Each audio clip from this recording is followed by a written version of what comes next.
예, 16강 시작하겠습니다. 자, 16강에서는 앞전에 했던 지적재산권 협정과 관련해 가지고 계속하도록 하겠습니다. 그래서 지적재산권 협정에서 이제 우리가 그 세계 저작권 조약, 그러니까 Universal Copyright Convention (UCC라고 하죠, 그죠? 그래서 세계 저작권 조약은 이거는 또 이제 저작권에 관한 또 하나의 다국적 일반 조약이다, 이렇게 이제 이야기를 드렸습니다, 그죠? 그런데 이제 이 그 Universal 그 Copyright Convention은 배론 협정이 비형식주의를 채택하고 있죠, 그죠? 그런데 이제 형식주의를 채택하고 있는 미국 중남미 나라들이 있어요. 그럼 이 나라들하고 예를 들어서 이제 나중에 이제 그 뭐 다국적 출원을 한다거나 이런 문제가 생기면은 서로 조화를 이룰 수가 없을 거 아닙니까, 그죠? 그래서 이제 이 두 형식주의와 비형식주의의 어떤 조화를 이루기 위해서 그 만들어진 것이다라고 생각하시면 됩니다, 그죠? 그래서 요 세계 저작권 조약은요, 1952년에 제네바에서 유네스코에 설립되었고 72년 파리에서 개정되었습니다. 그래서 우리는 이제 1987년에 10월에 가입이 된 조약입니다. 그죠?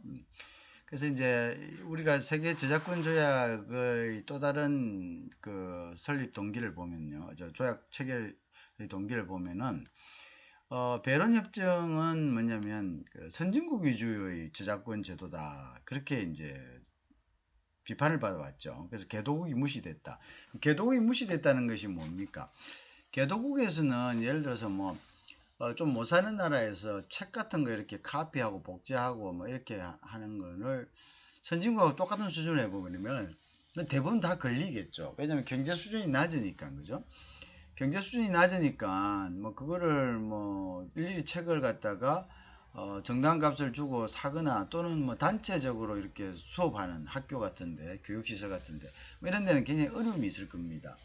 그래서 이제 그런 부분들에 대한 이제 뭐 물론 그런 배론 협정에서도 그런 예외를 두고 있습니다, 개도국에 대해서는.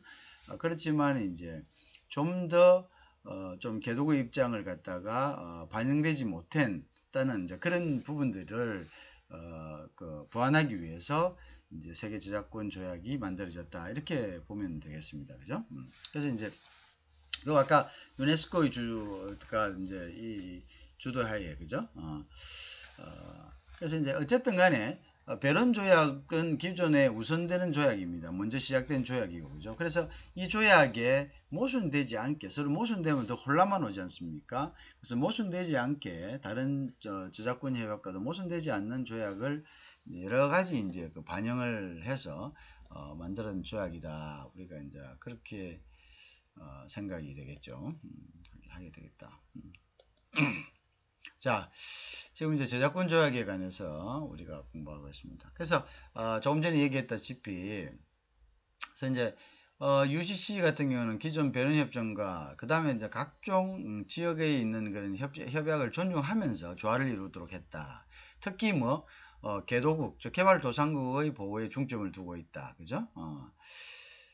그 다음에 이제 UCC 또한 이제 배론협정과 같이 내외국인 평등 원칙을, 그죠? 내국민 대우 원칙, 그죠? 그 다음에 뭐 속지주의, 그 다음에 내국민 대우, 속지주의, 이런 것들이 전부 다 기본적으로 파리 협약에서의 기본 원칙이죠, 그죠? 그래 가지고 있다. 그 다음에 이제 UCC는 자, 그 다음에 근데 이제 배론 협정은 가입을 하면은 소급 적용됩니다. 즉 가입과 동시에 가입 이전의 저작권도 보호가 되는데요. UCC의 경우에는 이 소급 협정이 비소급 협정, 즉 가입 이후에 발생한 저작권에 대해서만 보호하도록 그렇게 된 것이 이제 틀린 점입니다. 배론과 틀린 점이죠. 그리고 이제 배론에서는 저자가 살아있을 때는 50년, 그죠? 그 다음에 사망 후에는 사망 시점부터 해서 50년인데 이것을 UCC에서는 25년으로 단기간으로 줄였습니다, 그죠? 특히 이제 번역권에 대해서는 발행 후 7년이 지나는 작품에 대해서는 강제 허락, 즉 compulsory licensing 제도, 강제 허락 제도라는 것이 뭐냐 하면요, 일단은 그 저작권자가 허락하는 것을 누가 제도적으로 그냥 강제적으로 허락해 줄 수 있도록 한 것을, 뭐냐, 저작권자의 허락 없이도 7년이 지난 발행물의 저작물에 대해서는 어떻게 그냥 사용할 수 있도록 그렇게 되고 있다, 이렇게 보고 있습니다. 번역권입니다. 특히 번역권. 자, 그래서 이제 이 두 가지의 이제 그 조약은요, 이제 이게 compatible 하다, 그 서로 양립하다, 서로 같이 갈 수 있다, 조화를 이룰 수 있다, 그죠? 라고 이제 인정합니다. 그렇지만 이제 서로 부딪히는 부분도 있을 거죠. 그럴 때는 이제 베론 협정이 우선적으로 적용된다라는 것을 이제 두고 있습니다. 그죠? 그 다음에 베론 협정과 UCC는 개발도상국에 대한 특례를 인정하고 있습니다. 그죠? 그래서 그 골자가 어떻게 되면 이제 아까 이야기한 번역권과 복제권이 개발도상국의 제한을 받는다. 즉 번역권, 복제권, 요 부분에 대해서는 개발도상국이 국민은 연구조사를 위해서, 그죠? 국내 또한 권한 있는 기관의 허가를 받아 합법적으로 번역과 복사를 일정 기간이 지난 후에 할 수 있도록 해놨습니다. 그죠? 그렇게 해놨죠. 그러니까 이제 그런데 이제 이 기간은 본래 이제 조약에서 정하는 보호기간 뭐 7년이나 뭐 이런 것보다는 짧다는 거죠. 그래서 이제 특례를 갖다가 그죠? 인정했다. 그죠? 자, 그래서 이제 기간이 지난 뒤에는 당연히 이제 그 뭡니까, 강제 허락 제도, 즉 compulsory licensing에서 그죠? 복제나 번역을 할 수 있도록 그렇게 되어 있습니다. 그 다음에 우리가 저작 인접권 조약이라는 것이다. 인접권, neighboring right라 합니다. neighboring right. 자, 저작에 준한다. 자, 우리가 실현가, performer, 그죠? 그 다음에 performer, 그 다음에 phonographs, 음반 제작자, 그 다음에 이제 방송사업자, broadcasting, 이런 사람들, 그죠? 이런 사람들은 이런 사람들의 어떤 창작 행위는 저작 행위에 준한다는 거 보는 거죠. 그래서 우리가 이런 사람들이 만든 창작물에 대해서도 저작권에 neighboring 하는 right다라고 이제 인정을 하는 거죠. recognition 하니까 결국은 뭐냐? 그 International Convention for Protection of Performer, Procedure of Phonographs and Broadcasting. 그게 phonograph and broadcasting을 인정한다는 이야기입니다. 그죠? 인정해준다. 그래서 이거는 이제 이런 것들, 이제 performers, 그다음에 phonographs, 그리고 이제 broadcasting 이런 걸 갖다가 neighboring right다 이렇게, neighboring right, 그 이런 걸 갖다 인접권이다 이렇게 이야기죠. neighboring right다 이렇게 이야기합니다. 그래서 이러한 인접권에 대해서는 저작권자와 밀접한 관계가 있기 때문에 이런 사람들의 저작물에 대해서는 인정을 해주자 이렇게 이야기죠. 그죠? 특히 음악 분야에 많이 적용이 되고 있죠. 그래서 이제 이거는 이제 최저 20년 동안, 그죠? 그리고 또 이제 내국민 편등 원칙, 그죠? 최소한의 보호 원칙을 기본 원칙으로 하고 있다, 그죠? 20년 동안, 이제, 그죠? 일정한 조건을 구비돼야 되겠죠. 그래서는 20년 동안 내국민 편등 원칙과 최소한의 보호 원칙을 기본하고 있다. 자, 그 다음에 이제 저작권 인접과 관련된 또 조약을 보면요. 위성 수신에 관한 브리쉘 위성협약 1974년이죠. 그 다음에 타입페이스, 우리 서체를 타입페이스랍니다. 그죠? 인쇄용 서체 창작자 보호하는 타입페이스 보호조약 1973년. 이 타입페이스도 참 그죠? 중요한 겁니다. 그죠? 우리 보통 여러분 그 글꼴 같은 거 나오잖아요. 그 다음에 이제 최근에 신지적재산권 보호와 관련된 워싱턴 집적회력 1989년입니다. 이거 우리가 이제 컴퓨터 프로그램이나 컴퓨터 관련된 거, IT와 관련된 거 이런 것들을 이제 우리가 신지적재산권, 그죠? 워싱턴 집적회로 조약. 우리가 뭐 램 안에 어떻게 그걸 배열을 해가지고 조그마한 공간에 더 많은 메모리를 넣을 수 있도록 이제 그 배열을 하느냐. 이것도 하나의 뭡니까? 신지적 재산권이죠. 그죠? 그런 거다. 그 다음에 제네바 영상 등록 조약이 이것도 같은 해인 1989년. 그 다음 저작권 사용료 이중 과세 금지 협약죠. 그거에 대해서는 이제 1979년에 이제 체결되었다. 이런 조약들이 있다는 것을 여러분들이 참고로 알아두시기 바랍니다.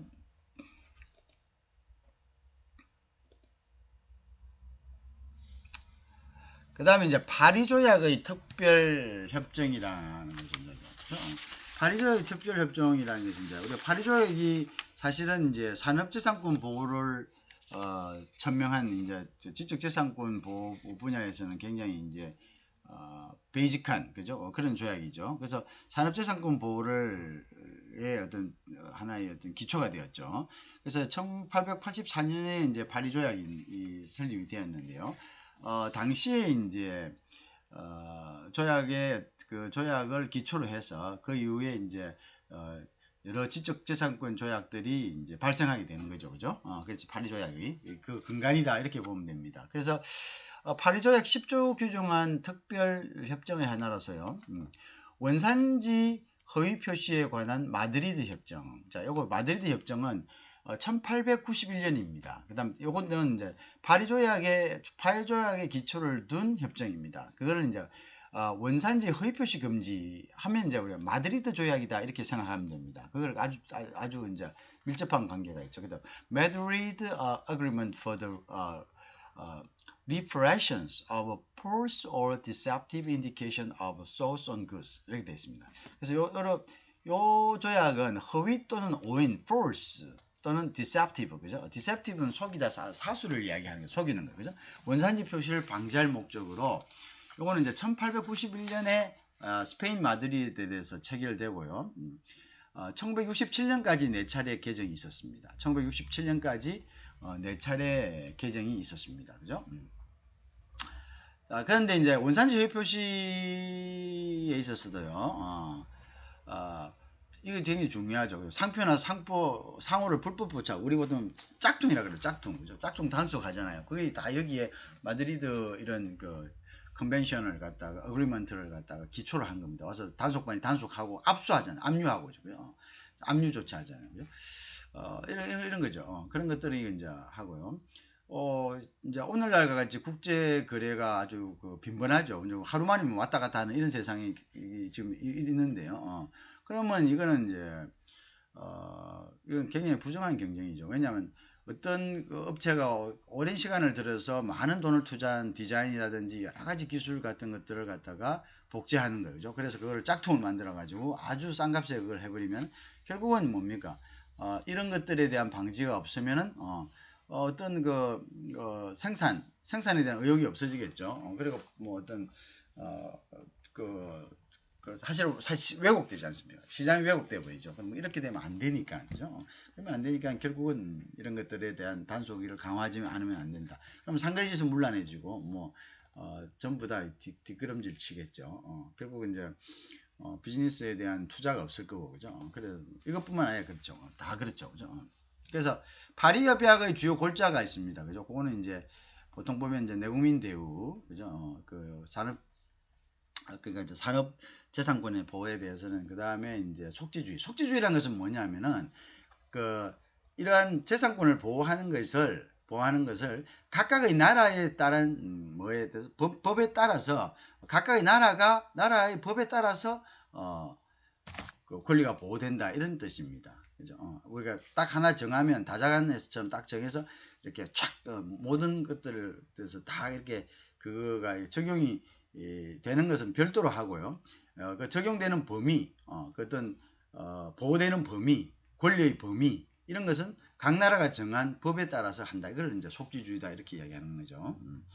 자, 그 다음에 이제 상품의 원산지 생산자, 제조자, 판매자에 관한 직접적으로 또는 간접적인 허위 표시, false indication은 그다음에 압류 등 규제 조치를 할 수 있다. 이렇게 된 것이 마드리드입니다. 그러면 이제 이거는 파리 조약에 따른 특례 규정입니다. 그죠? 특별 협정이죠. 자, 그래서 우리가 여기서 보면 간접적 허위 표시, the false indication이라는 것은 뭐냐면 뭐 상표를 이상하게 도용하는 거 이런 거죠. 상표를 도용이라기보단 좀 이상하게 비슷하게 그려가지고 다른 사람들 좀 기망하는 거, 그죠? 착오를 일으키게 하는 거, 그죠? 이런 것들을 이제 이야기를 하는 겁니다. 그래서 그런 것을 우리가 허위 표시다. 뭐 글자를 하나 빠진다든지, 아니면 트레이드 마크를 약간 변형한다든지, 또는 뭐 made in Italy로 되어 있는데 이탈리는 들어갔는데 예를 들면 made in France, 뭐 Italy, 뭐 이렇게 되는데 그다음에 뒤에는 뭐 made designed by 뭐 이런 식으로 뭐 헷갈리게 이렇게 해놓으면 그거는 아니다 이거죠. 간접적인 허위 표시다. 그래서 허위 표시는 직접적인 것뿐만 아니라 간접적인 것도 이제 다 포함된다, 그죠? 자, 그래서 아까 이야기한 거죠. 생산지를 암시하는 도형, 그죠? 거래자 현혹시키는 걸 우리가 간접적인 것이다, 그죠? 그래서 우리가 보통 이제 여기 단속 나와가지고 이렇게 하는 것도 전부 다 여기에 이제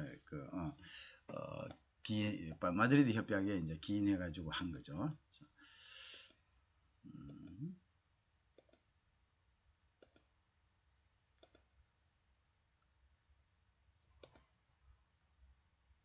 자, 그 다음에 이제 원산지 허위 표시 등에 관해서는 왜 이제 특별 협약에 의해서 이제 파리 조약, 그죠? 1884년 파리 조약 10조만으로는 규제가 불충분하다고 봤죠, 그죠? 그래서 이제 아까 조금 전에 이야기한 1891년의 마드리드 협약이죠, 그죠? 그래서 협약에서 이제 원산지 명칭 보호하고요. 아까 불법 그것도 있었지만 국제 등록을 위한 이제 했고요. 또 국제 등록을 위한 이제 리스본 협정이 있습니다. 그건 1958년입니다.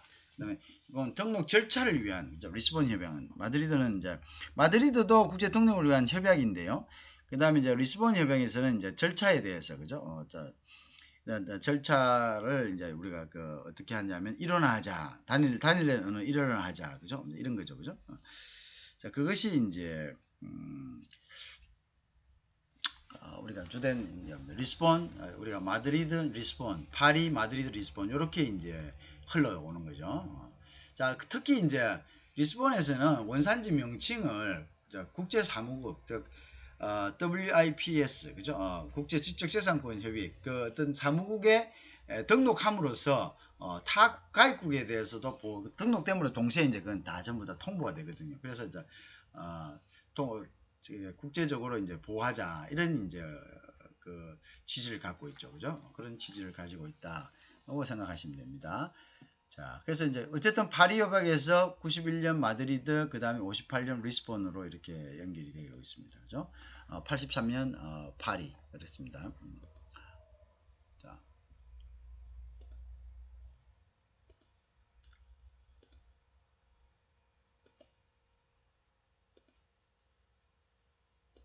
자, 그 다음에 이제 또 이제 아까 다시 한번 보는데요. 우리가 이제 표장입니다. 포장이라고 되어 있는데 표장, 마크입니다. 마크, 그죠? 표장의 국제 등록에 관한 마드리드 협정. 여기 the Madrid Agreement concerning 관한이죠, 그죠? The International Registration of Marks라는 것은 이제 포장이죠, 표장이죠, 표장을 갖다가 우리가 포장이라고 잘못 써놨는데 여러분들이 좀 그렇게 이해하시기 바랍니다. 그래서 이 표장 마크를 WIPO 국제 지적재산권 협의회, 그죠? 그죠? Intellectual Property Organization, World Intellectual Property Organization의 제네바 사무국에 등록하는 것에 의해서 다른 가맹국에 직접 등록하는 것과 같은 효과를 가져오는 것이고요. 이게 이제 마드리드 협정이고 표장의 국제 등록에 관한 마드리드 협정이다, 그죠? 그거는 보호기간 20년. 갱신 가능하도록 되어 있다. 이렇게 되어 있죠, 그죠? 마드리드 협정은 그렇게 되어 있다.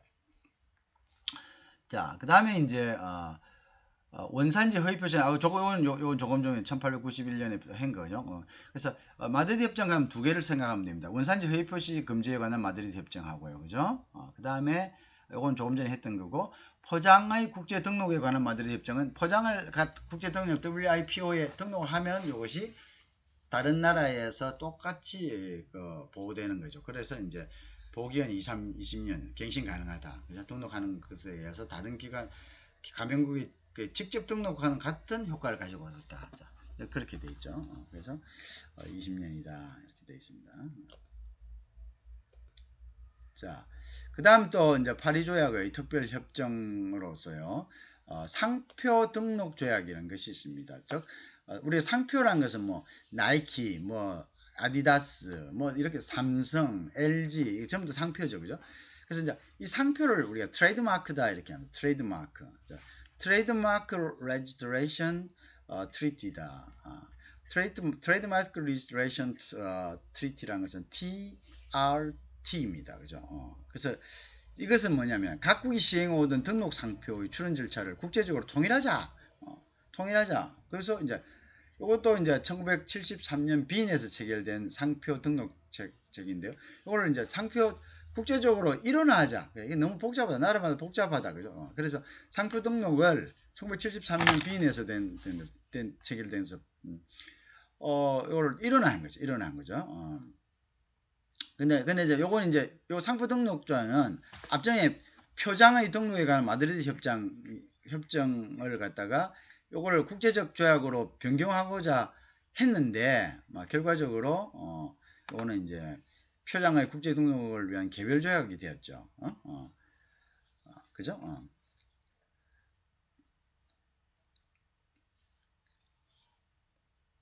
자, 그 다음에 이제 그 다음에 또 있습니다. 상표 등록을 위한 상품 및 서비스의 국제 분류에 관한 니스 협정이라는 것입니다. 니스 협정. 자, 니스 협정은 그게 뭐냐면요. 파리 조약의 이것도 특별 협정의 하나입니다. 특별 협정의 하나고, 상표 등록을 위한 상품, 그 다음에 서비스 분류를 국제적으로 통일하자. 뭐냐? 상표 등록을 하는데 이 상표가 뭐에 대한 상표냐? 음식에 대한 상표냐? 뭐 어떤 거냐? 신발이냐? 뭐 이런 것들을 클래시피케이션 해야 되겠죠. 그죠? 똑같은 상표라도. 그죠? 그 다음에 서비스도 그것도 어떤 서비스냐? 이런 걸 이제 서비스별로 해가지고 이제 그 체계적으로 그죠? 등록을 하는 그죠? 그런 이제 시스템을 갖출 필요가 있었던 거죠. 그래서 이것은 니스 협정은 그래서 상표 등록을 위한 상품하고 그 다음에 서비스를 분류하자, 분류에 합의하자 하는 것이 니스 협정이다. 이렇게 보시면 됩니다. 그 다음에 이제 국제 특허 분류도 마찬가지입니다. 특허 분류를 위한 스트라스부르크 협정이다. 이것도 마찬가지로 파리 조약 특별 협정의 하나입니다.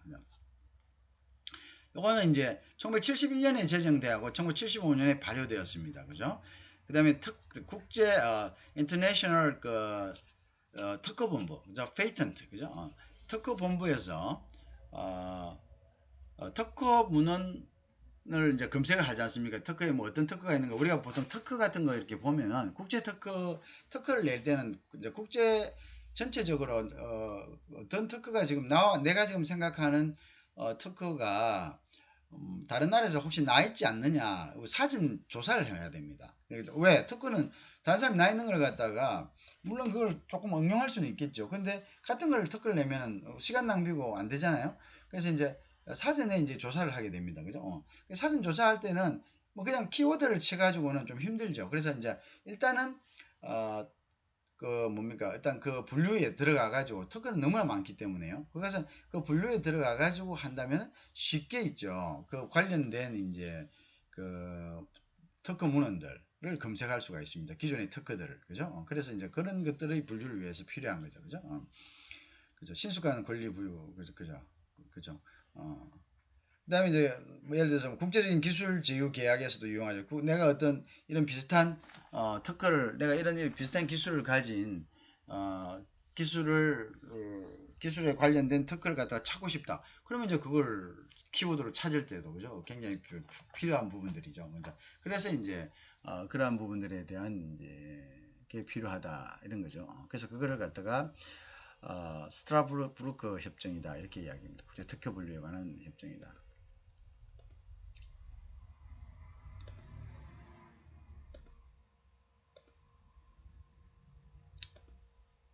자,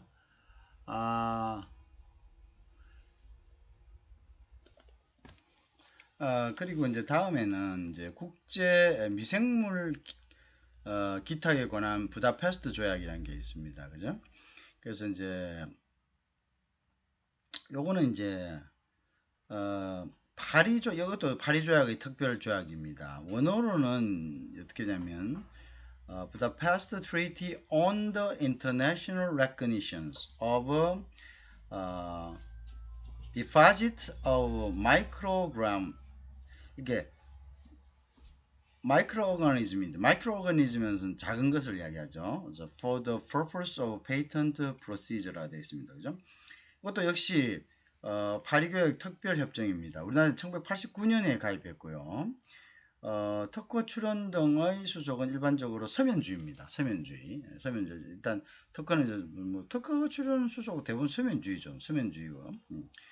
그 다음에 서면주의. 이게 왜 서면주의를 강조했냐면 특허를 한 것은 대부분 서면주의입니다. 근데 이게 이제 자연과학적인 이런 것들을 뭐 직접 가져가서 보여주거나 이런 것이 아니고 그냥 서면으로 일단 현상을 설명하고, 그죠? 이런 것들이 있다, 이렇게 이제 설명하고 시작한다, 이런 이야기죠. 그죠? 문서해야 한다, 문서에. 그 다음에 이제, 그렇죠. 특허는 문서에 기재하는 것에 보통 게시되는 것이 보통적인 거죠. 그죠?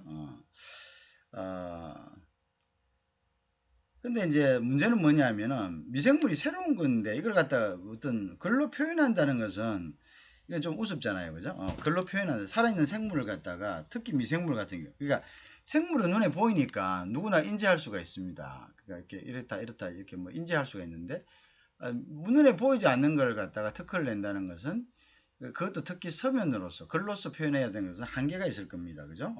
그래서 이것은 좀 곤란하다, 사실상. 그죠? 좀 새로운 것은. 그죠? 그래서 이러한 이제 미생물이 출현해서 미생물을 기탁하는 것을 요구해서 미생물 갖다 내라. 직접 갖다 기탁해라. 디포짓 해라. 우리 디포짓을 기탁해라. 그죠? 기탁해라. 이런 거죠. 그래서 이제 기탁하는 것을 요구하고 있는 나라가 많습니다. 그래서 이제 이 부다페스트 조약에서는요, 이제 미생물이 국제적인 기탁 제도를 창설하고요. 그러니까 이제 한 개소에다가 그 미생물을 온 데다 보낼 수는 없는 거 아닙니까? 그래서 한 개소에다가 기탁하는 것으로서 다른 모든 곳에 기탁했다. 한 곳에 딱 보호하는 것, 아주 좋은 시스템이죠. 한 곳에 딱 낸 것으로 해서 그걸 제출 행거를 해서 다른 모든 곳에 다 제출 행거를 하고, 그 이제 제출 받은 곳에서 이제 공신력이 있으면 되겠죠, 그죠? 그렇게 한다. 자, 그렇게 승인하는 거죠. 이제 다른 곳에서 다 기탁한 것으로 인정해 주는 거죠. 다른 출원 나라에도 다 낸 것으로 인정해 준다. 자, 그래서 이제 유전공학 발달에 따라서 생명공학 기술 분야의 특허권 존속기관, 특허권 보호 대상 등이 국제적으로 통일하기 위한 것입니다. 이 조약은 1977년 헝가리 부다페스트에서 체결돼서 1977년, 1980년, 1989년에 우리나라는 가입이 되었습니다. 그죠? 가입이 되었다, 이렇게 보시면 되겠네요.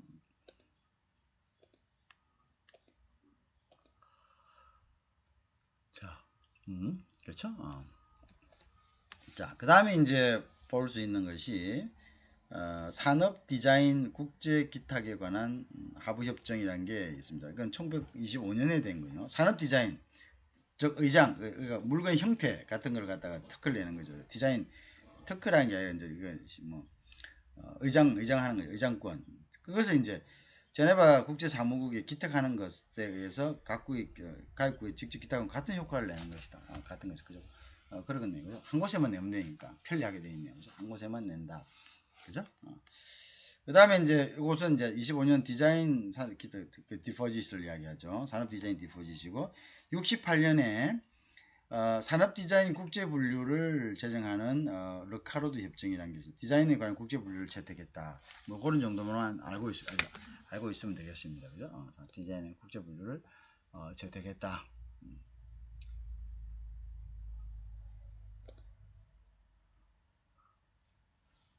조금 늦죠, 이게. 자, 그래서 그 다음에 특허협력조약.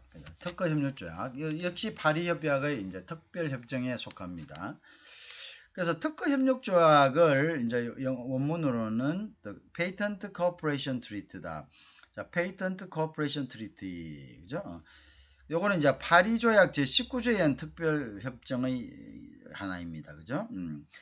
채택은 1966년에 채택되었고요. 78년, 10년 정도 있다가 발효가 됐네요. 그리고는 우리나라는 1984년에 가입이 되었습니다. 그래서 1984년에 가입이 됐고요. 특허협정조약은 산업재산권 보호조약, 즉 파리조약, 그죠? 그게 1983년의 파리조약, 그걸 우리가 산업재산권 보호조약이죠. 그 다음에 각국 특허 독립원칙, 그게 속지주의입니다. 그죠? 속지주의, 즉 각국 특허 독립원칙 적용에 따른 그러니까 특허는 각각의 국가에서 독립적으로 자국의 법에 의해 가지고 인정된다. 권리도 마찬가지고요. 예, 그렇다 이거죠. 등에 따른 동일 발명에 대한 중복 출현 및 중복 심사로 야기되는 문제점, 그죠? 국제적인 차원에서 해결하고자 성립한 국제조약이다. 자, 하나 했는데 그 나라 가서 또 하고 자, 이렇게 한다는 것은 그거죠. 자, 그런데 이제 어쨌든 거기에 그 특허가 출원이 되는 건 출원이 되는데요. 문제는 이제 뭐냐? 특허가 이제 그거 되는 부분들, 어떤 특허에 대한 권리나 이제 의무 같은 거, 그런 것들은 이제 뭐냐, 각국의 이제 법에 따라서 이제 정해지는 거죠. 그죠? 그걸 이제 이야기하죠. 자, 그런데 어쨌든 가서 또 심사하고, 또 그거 가서 또 심사하고, 이거 진짜, 그거는 뭐, 계속 중복적으로 되는 거죠. 그죠? 중복 출원 및 중복 심사를 야기된 문제점을 극복하기 위해서, 그죠? 국제적인 차원에서 해결하기 위해서 성립된 국제조약이다. 그럼 어떤 내용이냐? 그럼 이 조약은요, 국제특허의 절차 면에서 통일을 기하는 거죠. 통일하자. 그 다음에 이제, 그 다음에 특허청하고 이제 쌍방의 문호 수집 및 정부 정세에 소모되는 노력, 경감에 도입된 일종의 국제 출원제도다. 국제 출원제도다. 어떤 거냐? 우리가 특허를 내기 위해서는 일단 이제 특허 출원자가 유사 특허가 있는지에 대한 검색을 해야 됩니다. 자, 그거는 뭐 자기가 해도 되고 아니면 특허 대리인인 변리사를 통해도 되고요. 그 다음에 이제 특허를 갖다가 신청을 하면, 출원은 신청하다 이런 뜻입니다. 뭐 다른 특별한 의미는 없습니다. 신청을 하고 나면은, 그 다음에 신청한 특허청에서 이제 그 허가를 내주기 전에, 특허를 내주기 전에, 인용을 하기 전에, 그거를 이제 뭡니까, 또 다른 비슷한 특허가 있는지를 찾아봐야 됩니다. 그래서 쌍방이 찾아보는 거죠. 이거 비슷한, 특허청도 다 뭐 그게 아니니까요. 자, 그렇게 이제, 그러면 시간이 엄청나게 소모되겠죠. 보통 한 1년 6개월에서 2년 정도가 소모가 됩니다. 그죠? 특허 부분에 대해서는. 그래서, 그래서 이제 이런 것은 이제, 이래 되면 시간 너무 걸리죠. 그죠? 그래서 한 나라에 출연한 것에 의해서 복수 국가에 대해서 출연이 인정된다. 그래서 이제 국제 출연을 원하는 경우에 희망하는 국가를 지정하는 것이 필요하고요. 국내 출연인의 각 지정국에 있어서 국내 출연과 동일한 효과가 발생된다. 우선주의다. 나중에 이제 뭐 딱 해서 이게 출연 시기가 좀 틀려도 제일 처음 출연했던 그 나라의 어떤 출연 시점을 인정을 해준다 이거죠. 그걸 우리가 우선주의라 하는데요. 조약에 의한 우선주의 하는데 조건이 있습니다. 내가 제일 처음 출연한 날로부터 1년 이내에 이거는 또 그 타국에 특허 출연을 해야지만 이게 우선주의 적용을 받아가지고 제1국에 출연했던 날을 출연일로 해가지고 혜택을 받을 수가 있습니다. 그죠? 그래서 그런 이제 조항들이 있죠. 그죠? 그래서 이제 이런 그거다. 이런 거다. 국제 출연 제도와 같은 것이다. 그죠? 이런 거다. 그죠? 그래서 이제 이거는 뭐냐? 한 나라에 출연한 것에 대해서 복수 국가에 대해 출연이 인정된다. 출연이 됩니다. 그죠? 그래서 이제 국제 출연을 하는 경우, 그죠? 희망하는 국가를 지정하는 것이죠. 그 국제 출연하는 희망하는 국가 딱 지정하고, 그죠? 국내 출연일에 각 지정국에 있어서의 똑같은 효과가 생긴다. 또 그 당시에 딱 똑같이 되는 것이 된다. 그죠? 그렇게 되는 거죠. 그래서 이제 특허 협력 조약은요. 그래서 이제 요거 아까 1984년에 우리는 가입했습니다. 66년이 체득되고 10년이 78년이 됐죠. 요거는 이제 근데 이제 뭐냐면은요. 특허상 실제적인 조건은 요건 속지주의에 해가지고 각국이 다 맡겨져 있습니다. 그죠? 그래서 특허 심사는 종료해가지고 각국의 특허청이 독자적으로 합니다. 그죠? 그렇지만 출연일은 심사의 전 단계에서 발명의 신규성에 대한 조사 조약에 대한 국제조사기관이 하게 됐다. 전 단계의 발명의 신규성에 대한 조사 조약에 의해서 하게 돼 있다. 자동적으로 이제 그거는 되는 거죠. 국제조사기관은 접수된 국제 출원에 대해서 선행기술의 유무를 조사하는 이른바 국제조사를 합니다. 그죠?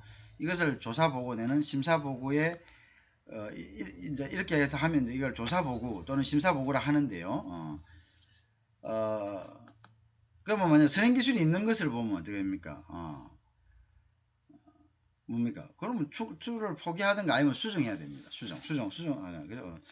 그러면 청구항을 갖다가 좀 수정하거나 아니면 또는 청구항 중에서도 또 선행기술이 있다 해서 다 리젝트 되는 건 아닙니다. 그 중에서 뭐 어떤 청구항은 인용이 되는 걸 수도 있고 또 이렇게 하면 이런 부분 인정된다. 그러면 그거는 이제 그 부분에서 그 기술만 자기가 특허 인정을 받게 되는 거죠. 그죠? 그런 것들이 있다. 그죠? 그래서 이제 이런 것은 조사 단계에서 국제 조사 단계에서 우선 이런 것을 합니다. 그죠? 그러면 무슨 말이냐? 국내에서 출원을 했다. 그러면 그것은 국제 간에 출원한 거와 똑같은 효과가 있다. 그죠?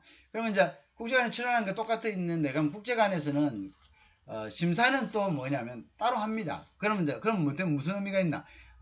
출원자가 하나하나 다시 출원한 것과의 어떤 그런 불편함은 없다는 거죠. 하나하나 하는 게 하나만 옛날에 전에는 미국에 가서 미국이 다시 보내고 이렇게 했다 이거죠. 그렇지만 이걸 우리나라에서 한번 딱 하면은 그게 이제 결국 세계로 다 간 거고 그러면 출원을 원하는 사람은 자기가 원하는 나라만 지정하면 된다. 그럼 나라가 지정되면은 그 나라에 배송되기 전에 국제조사국에서 이 특허가 이게 뭐 기존 게 있는지 없는지를 조사해 가지고 기존 게 없으면은 출원을 원하는 그 나라에다가 그걸 보내주는 거죠. 그러면 그 사람들은 이제 일종의 더 빨리 그 사전 조사랑 이런 거 필요 없지 않습니까? 일단은 사전 조사는 국제 그 조사서에서 그걸 갖다 선행했기 때문에요. 그러면 자기들은 그걸 보고 자기 나라의 법에 의해서 그래서 속기주의 해가지고 이게 특허가 심사만 진행하면 되는 거죠. 그죠?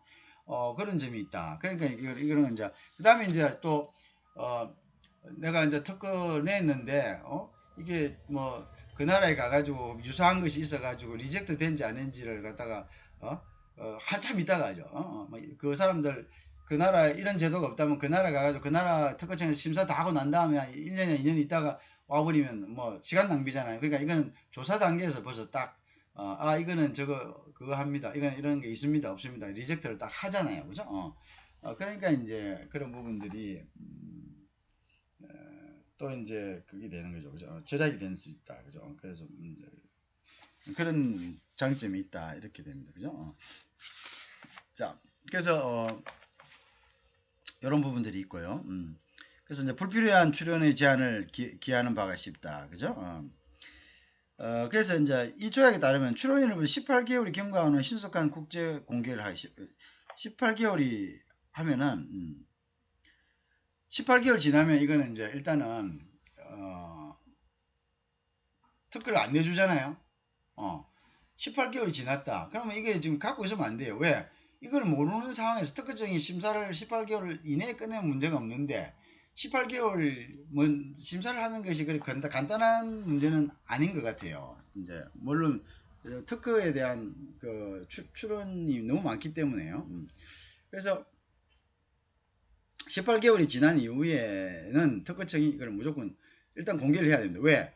유사 특허를 막기 위해서죠. 다른 사람이 뭐 거기에 또 모르고 막 그냥 해버리면은 그 사람 아무도 모르는 사람이 손해를 보게 되잖아요. 피해를 보게 되니까 일단 공개를 해야 됩니다. 그죠? 공개를 해야 된다. 그래서 거기는 공개에서는 요약, 명세서, 크레임 청구 내용, 그죠?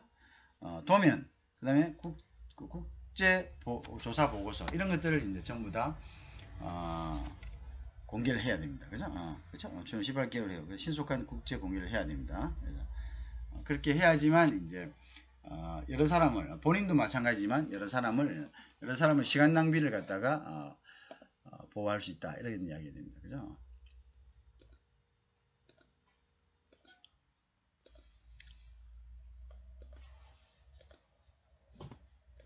자, 같은 내용이죠.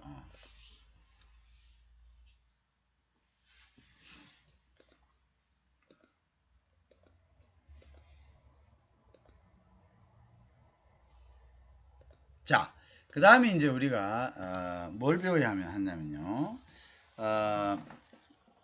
TRIP의 일반 규정, 그죠?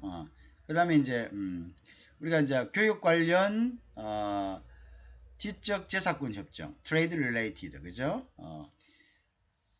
그 다음에 이제 요거에 대한 지적 재산권 요 협정의 기본 원칙이 어떤 것인가? 요거를 이제 한번 봅니다.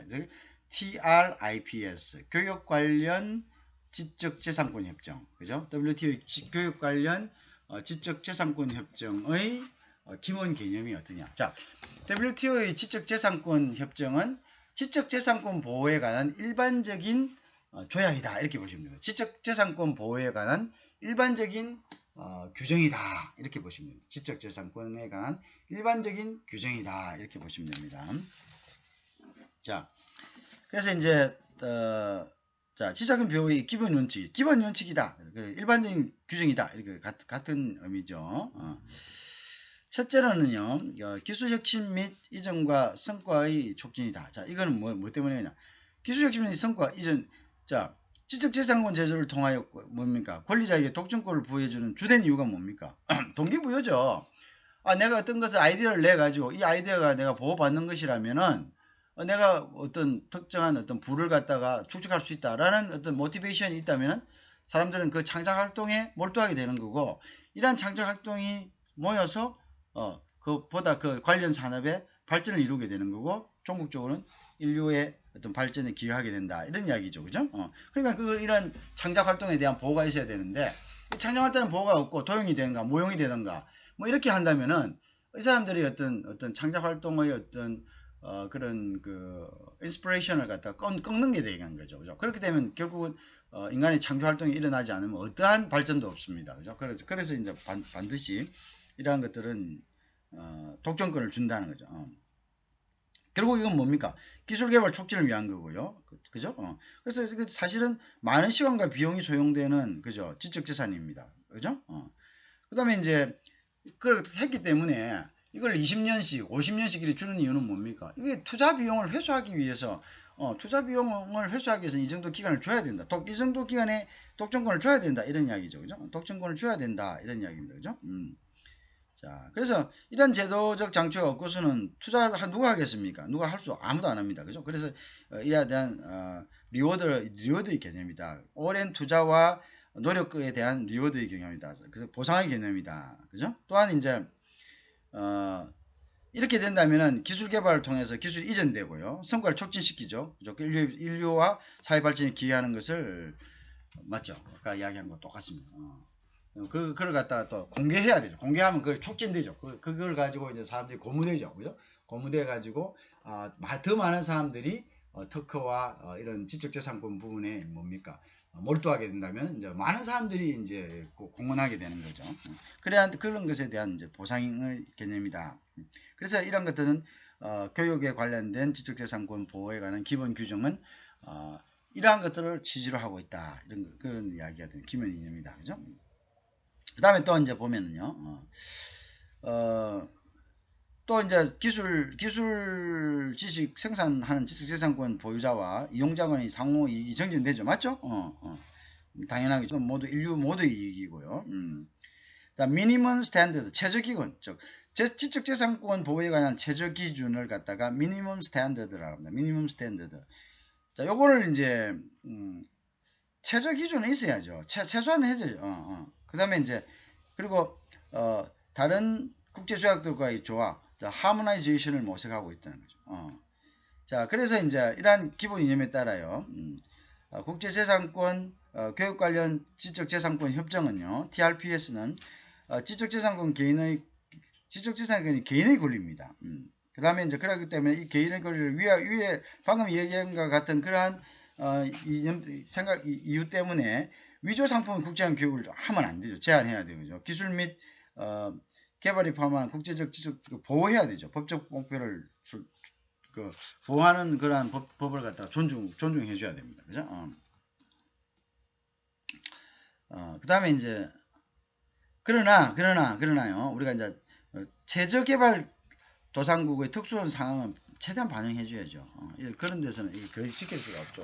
그러니까 이제 그런 데서는 지킬 수가 없기 때문에 그런 데서의 이제 지적재산권은 우리가 보호를 해줄 수밖에 없다. 그죠? 그렇게 되겠죠. 그죠?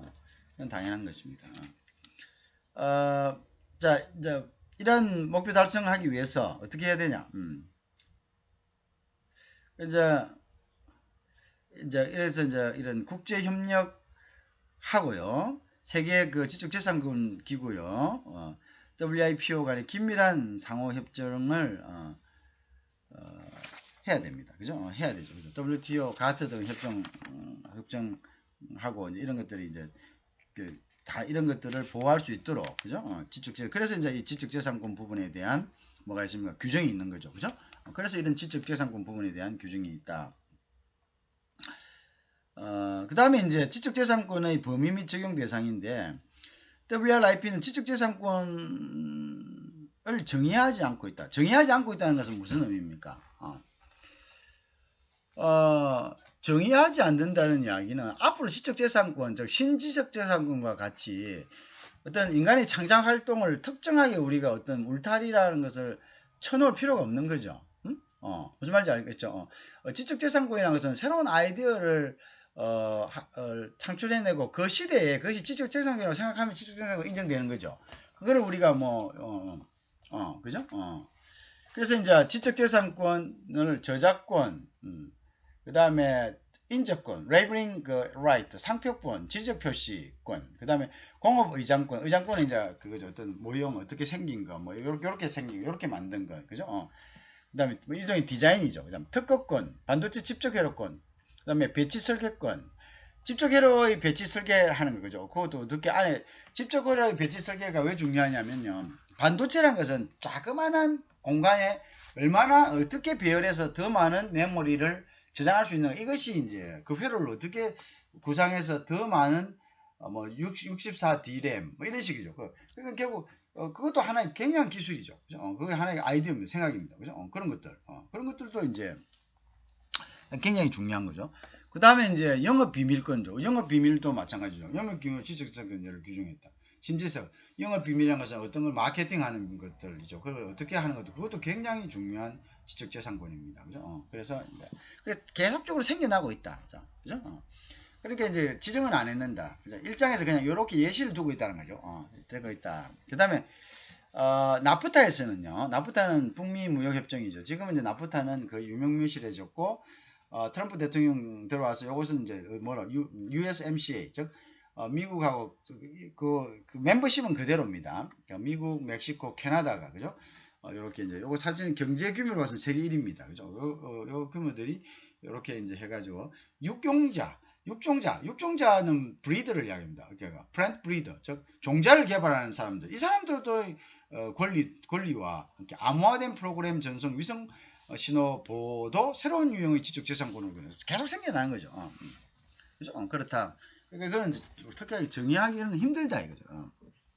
그 다음에 또 지적재산권 범위에 또 확대, expand 돼가지고 아까 neighboring right다. 그 지적재산권이 즉 창작 활동의 주은 창작 활동, 실현가, 연주하는 것도, 연주도 똑같은 연주지만 자기가 어떤 똑같은 곡이지만 그걸 가지고 뭐 독특하게 뭐 이렇게 연주를 한다면 또 틀리겠죠. 그죠? 여러 가지 의미가 틀리겠죠. 그러니까 특허란 게 그렇습니다. 특허가 우리가 특허항에 보면 청구항이라는 것들이 있는데요.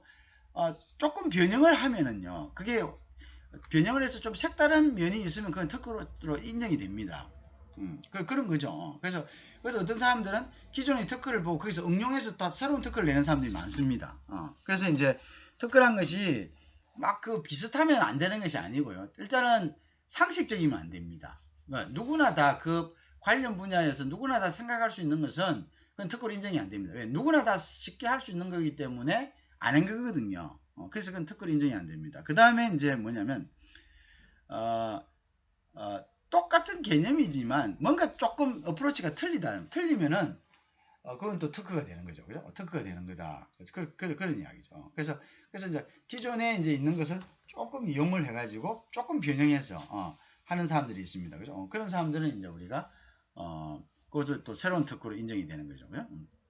그래서 어쨌든 실현가 레코드 제작자, 방송 사업자도 똑같은 걸 가지고 어떻게 방송함으로써 그게 속이 앞에 이야기한 소위 영업 노하우, 영업 비밀권 똑같은 거죠. 똑같은 제품을 파는데 그거를 어떤 사람은 똑같은 제품을 판다 합시다. 냉장고를 판다든지 뭐 아니면 뭐 휴대폰을 판다. 근데 그걸 갖다가 파는 유행에 따라서 틀린다. 방송도 마찬가지죠. 그 곡을 부는 것도 마찬가지죠. 똑같은 곡이에요. 근데 레코드 제작도 마찬가지죠. 그것도 나름대로 전부 다 노하우죠. 그러니까 그것도 하나의 뭡니까? 하나의 지적재산권이다. 그죠? 자, 이런 것들에 관한 이제 특히 이제 로마 협약은요, 네이버링 라이트와 같은 저작권과 밀접한 관계가 있는 것에 대한 보호를 하는 것, 그죠? 이것을 갖다가 이제 규정한 것이 로마 협정이다. 우리가 이제 그것을 이제 알고 계십시오. 자, 그래서 이제 나프타에서는 육종자 관리 같은 것은 암호화된 그런 하고 암호화된 프로그램 전송 위성 신호 보호라는 그러한 것도 새로운 그 지적재산권의 범주에 넣고 있다는 것을 우리가 생각해 볼 필요가 있습니다.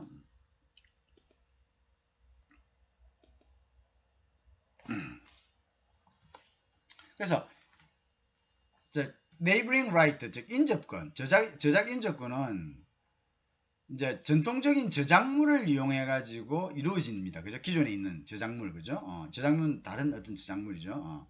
일종의 2차 저작물이 있죠. 그죠? 맞죠? 그죠? 다른 사람이 곡을 이용해 가지고 그 곡에 대해서는 뭘 가지고 있습니까? 이미 저작권이 있는 죠. 이걸 2차 저작물이 있죠. 그죠?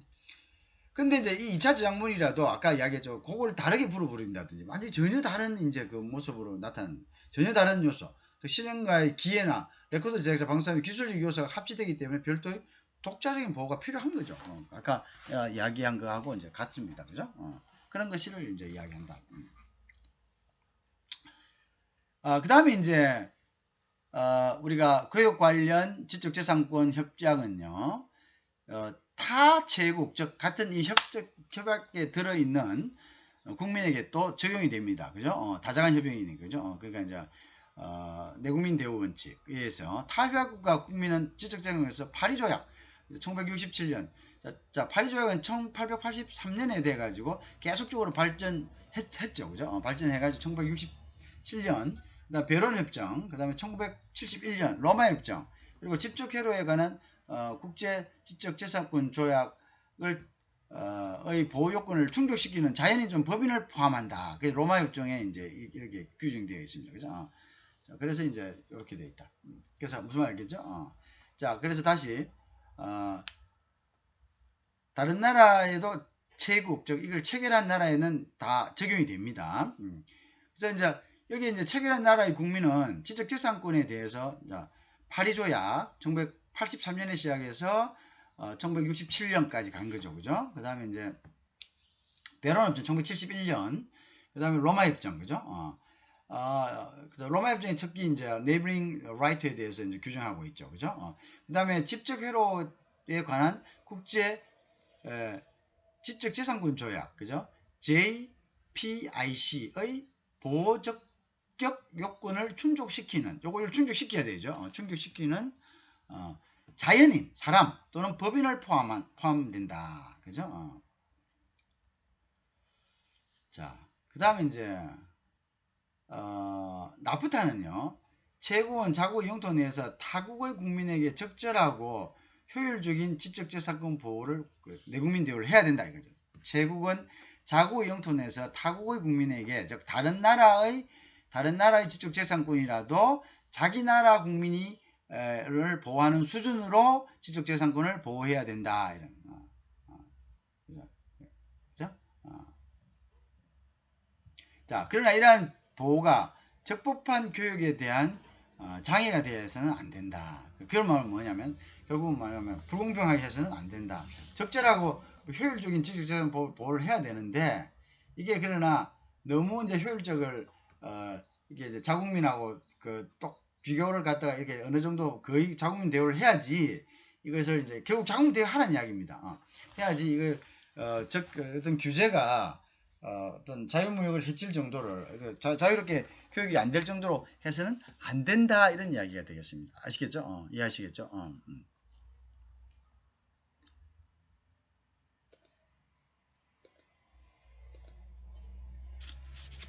자, 그 다음에 이제 뭐냐면은 최소 보호 수준의 원칙입니다. 그죠? 이 최소 보호 수준의 원칙이라는 것은 뭐냐면요. 이거는 이제 국제협정 플러스 방식입니다. 즉 국제협상을요. 최저 보호 수준으로 해서요. 그 다음에 이제 보호 수준을 점점점 향상시키는 것입니다. 그래서 플러스 협정이다 이렇게 이야기합니다. 그래서 이제 여기 이제 가입된 회원국들이죠. 이제 이 회원국들은 WTO에 가입된 회원국들은 각국의 국내법으로 그죠? 각국의 국내법으로 본 협정에 위배되지 않는 범위 내에서 더욱더 강화된 보호를 갖다가 할 수 있다는 거죠. 그 점점 더 인크리스 시켜준다 이런 이야기죠. 자, 그러면 이제 강화된 보호를 하는 것은 각국의 재량행위다. 그래서 아까 그 이야기입니다. 재량행위로 할 수 있다. 그죠? 그래서 이것은 이제 이것은 이제 그 나라의 이제 법제도나 관행을 토대로 하는 거죠. 관행에 따라서 하는 거죠. 그죠? 그다음에 이제 이것을 이제 이러한 규정을 이행하는 것은 각국이 알아서 할 일이 됩니다. 각국의 재량에 따랐다. 각국의 어떤 적절한 방법을 자유롭게 결정할 수 있다. 이렇게 되는 거죠. 그 다음에 이제 내국민 대우 원칙이다. 자, 최소 보호 원칙은 제일 바텀 해놓고 그 다음 점점 올리는 플러스 방식입니다. 플러스 국제협정 플러스 방식이다. 자, 최저 수준을 해놓고 올리는 거죠. 자, 내국민 대우 원칙은 바로 그겁니다. 지속재산 보호가 있어서 외국인에 부여하는 것과 똑같은 대우, 그죠? 보호를 자기 나라의 국민에게 부여하는 것과 똑같은 대우. No less, low less, 덜 하지 않는다. Favorable treatment다. 자, less favorable은 우선권, 즉 선호하는 것을 덜 하는 건데 그 선호하는 것을 덜 하는 것을 no 해서는 안 된다는 거죠. 덜 선호한 것을 no 전에서는 any 해서는 안 된다 이런 거죠. 그래서 treatment다. The low less, no less. 그래서 해서는 안 된다. no less. 그래서 적어도 해줘야 된다. at least 이게 at least 그죠? at least 경영입니다. 적어도 분명히 보강해야 된다. 그죠? 자, 그래서 이제 똑같은데요는 다만요 제국 국민에게 파리협정, 파리협정은 아까 이야기했죠. 1883년에서 1967년, 베를린 1971년, 그죠? 로마협정, 그 다음에 IPIC에서 규정하고 있는 예외 조항들은 적용할 수 있죠. 예외 조항들은 적용할 수 있다. 그 다음에 또는 사법적인 행정 절차에 관해서도 예외가 있으면은 이거는 그거는 어쩔 수 없는 거죠. 자국의 법에 의해 가지고 그거 되니까 예외 조항들은 이제 해야 돼. 자, 최소 보호의 원칙, 일반 원칙 중에서요. 최저 보호의 원칙이죠. 그죠? 그다음에 그래서부터 플러스 협정의 플러스 플러스 방식이죠. 그죠? 국제협정 플러스 방식이죠. 그 다음에 이제 내국민 원칙이 있고요. 내국민 원칙. 그죠? 여기서는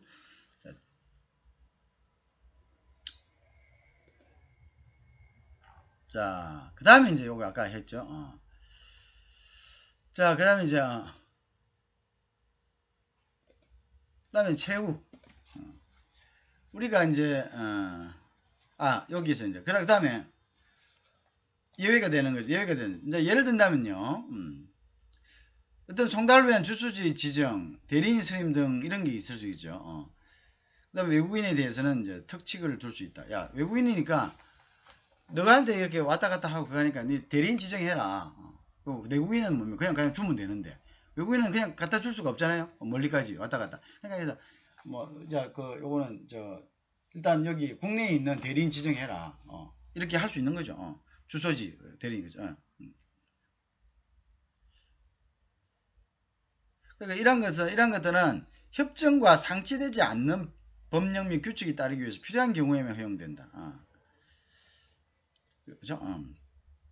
그러니까 이것을 갖다가 하기 위했는데 이걸 갖다가 무역을 제한하기 위한 하나의 뭐냐면 뭐고 그런 위장된 방법이 되어서는 안 된다. 무역을 제한하기 위한 하나의 장벽을 갖다가 이러한 어떤 자기 나라의 법령을 이용해서 규제해서는 안 된다. 이런 이야기가 됩니다. 알겠죠? 무역을 규제하기 위한 하나의 장벽으로서 자기 나라의 법령을 이용해서는 안 된다. 이런 이제 이야기가 되겠습니다. 알겠죠? 무슨 말인지 알겠죠? 자, 그 다음에 이제 최후 원칙에 대해서 한번 그러니까 요걸 갖다 이제 designed restriction, 즉 의도된 제한이다 이런 얘기죠. of trade, 즉 designed restriction of trade. 이거는 이제 조금 요 부분은 좀 중요하니까요. 죄송합니다. 요 부분은 다시 한번 보면 여기 이제 요리 가잖아, 맞지?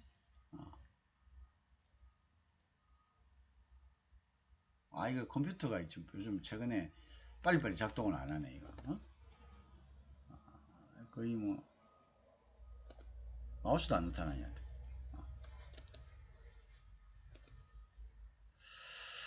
미안합니다.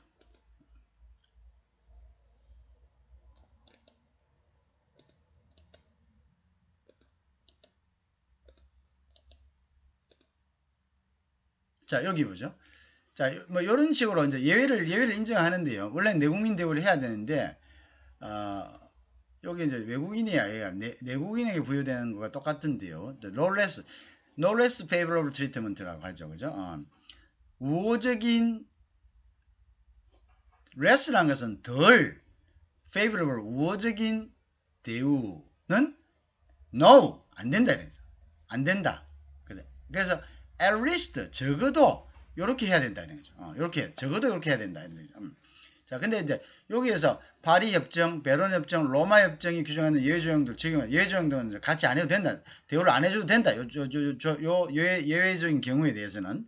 그리고 또 자기 나라의 어떤 법 체제와 행정 절차에서도 예외가 있으면은 그건 또 뭐냐면은 제외될 수 있어요. 예정. 근데 요런 것들을 이용을 해가지고 이거를 자유로운 무역을 방해하는 하나의 수단으로서 그게 designed 의도적인 restriction 수단으로서 제한을 하는 것을 어떤 제한적인 어떤 구속적인 어떤 방법이 되어서는 안 된다 이런 뜻이 되겠습니다. 이해하시겠죠? 자, 16강은 일단 여기까지 정리를 하겠습니다. 그 다음에 이어서 17강을 하도록 하겠습니다.